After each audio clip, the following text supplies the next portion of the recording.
Ok to sai da ba da mu insha Allah zan shigo ina nan shigowa. To shikenan. Ka san me na gani kuwa? A me ka gani? Ka san me na gani kuwa? Me ka gani? Gudu ake ta yi ana ta zabga gudu aljanu a gani. Hey! Aljanu ba mu gani ba. Alme Aljanu ko ka firita ka gani ba wani aljanu. Oh so kake ka ce za ka cika mun baki kenan. Wai aljanu wani irin aljanu? Da Allah Allah Allah barka.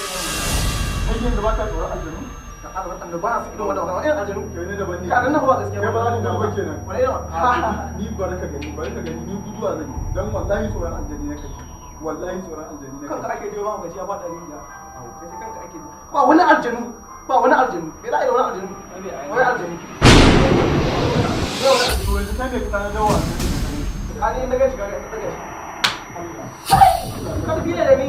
Kai adama ƙarya kake ƙarya ka tasha ƙarya mu ma halitta ne kamar ka mu akwai mu kowa ka gani ne so kake ma kenan Lafiya. ai ba za ka taɓa jin abin da yake ji ba da haka ka bace daga yau kare da gani Kai babu kai ba ka gani bana gani ba ka gani bana gani ba ka gani bana gani subhanallah babu kai daga yau babu kai daga yau Umar gini ba na gani. ba ka Umar gani gini ba na gani. tashi ka tafi tashi kaware taka ta ƙare babu gani ba a ja da mu Umar gini ba ka taimake ba na gani. adama ku daina ja da mu ku daina ja da mu